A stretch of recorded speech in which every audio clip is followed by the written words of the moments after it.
Hi friends, welcome back to elements రుచులు. నేను మీ ప్రణవిని. ఈరోజు వీడియోలో టేస్టీగా డేట్స్ బర్ఫీ ఎలా రెడీ చేసుకొని మీకు ఈ వీడియోలో చూపించబోతున్నా. ప్యాన్లోకి 25 గ్రామ్స్ గసగసాలని తీసుకుంటున్నాను. వీటిని లైట్గా 3 minutes వరకు రోస్ట్ చేసుకోవాలి. ఇలా రోస్ట్ చేసుకున్నానండి. ప్లేట్లోకి తీసుకోవాలి. సేమ్ ప్యాన్లోకి 1 tablespoon నెయ్యి తీసుకుంటున్నాను. దీనిలోకి 25 గ్రామ్స్ బాదం పప్పుని తీసుకుంటున్నాను. దీంట్లోకి 50 గ్రామ్స్ జీడిపప్పు తీసుకుంటున్నాను. దీనిలోకి 25 గ్రామ్స్ పిస్తా,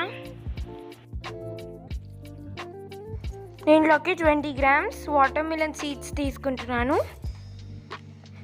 వీటన్నిటిని 3 minutes పాటు ఫ్రై చేసుకోవాలి. ఇలా ఫ్రై చేసుకున్నానండి. వీటిని వేరే బౌల్లోకి తీసుకోవాలి. బౌల్లోకి 400 గ్రామ్స్ డేట్స్ని సీడ్లెస్ తీసుకుంటున్నానండి. వీటిని మిక్సీ జార్లోకి తీసుకోవాలి. వీటిని మిక్సీ చేసుకోవాలి.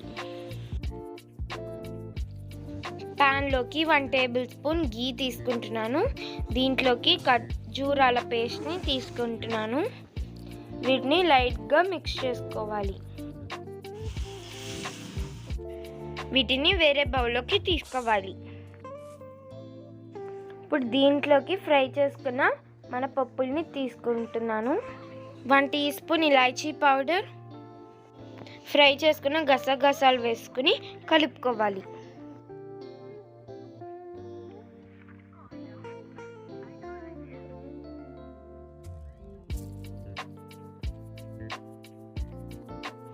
ఇలా కలుపుకున్నాను.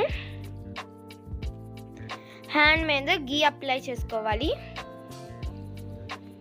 ఇప్పుడు ఈ మిశ్రమాన్ని మొత్తం తీసుకుంటున్నాను. ఇలా రౌండ్గా చేసుకున్నానండి. వీటిని పొడవుగా చేసుకోవాలి.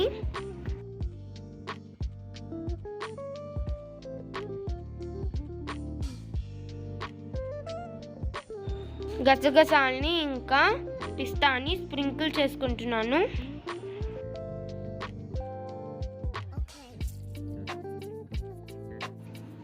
ఇలా మిశ్రమాన్ని పెట్టుకుని రోల్ చేసుకోవాలి.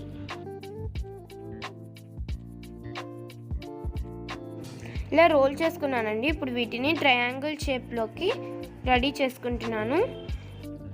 ఇప్పుడు సిల్వర్ ఫాయిల్తో కవర్ చేసుకోవాలి.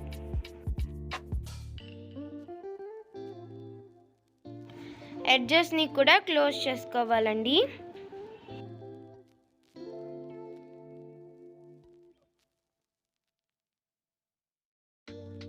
దీన్ని ఫ్రీజర్లో 30 minutes పాటు పెట్టుకోవాలి. 30 minutes అయిపోయినాక తీసుకున్నానండి. ఇప్పుడు ఇలా లేయర్స్గా కట్ చేసుకుంటున్నాను.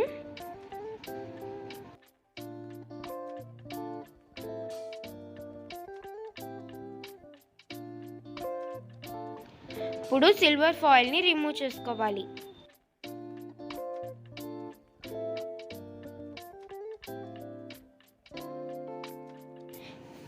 టేస్టీగా మన డేట్స్ బర్ఫీ రెడీ అయిపోయింది కదండి. ఇది చాలా హెల్తీగా ఉంటుంది, పైగా షుగర్ ఫ్రీ. మీకు కనుక ఈ వీడియో నచ్చినట్లయితే లైక్ చేయండి, షేర్ చేయండి, సబ్స్క్రైబ్ చేయండి. Thank you for watching this video.